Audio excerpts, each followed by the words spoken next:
वेगवान इनोव्हा गाडीचं टायर फुटलं. अपघाताला घडलं कारण 3 महिलांपैकी एक महिला गंभीर जखमी. कवठेमहांकाळ तालुक्यात कुचीजवळ इनोव्हा कार पलटी होऊन 3 महिला जखमी झाल्या असून एक महिला गंभीर जखमी झाली आहे. अपघातातले जखमी बेगमपेठ हैदराबाद इथले आहेत.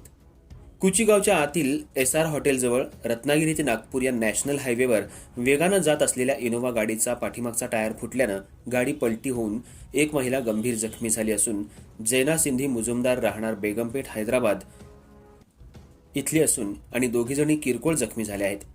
या अपघातात इनोव्हा गाडी 2 ते 3 वेळा पलटी झाली असून रत्नागिरी नागपूर नॅशनल हायवेवर कुची गावालगत हॉटेल SR जवळ सांगलीच्या दिशेनं इनोव्हा गाडी क्रमांक AP 37 CA 0222 येत असतानाच गाडीच्या पाठीमागचं टायर फुटल्यानंतर भरधाव वेगात असणाऱ्या या गाडीनं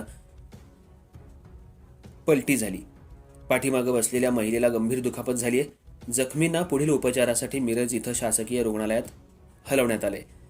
अर्थराज्य न्यूज मराठीसाठी कवठेमहांकाळ प्रतिनिधी जगन्नाथ सकट.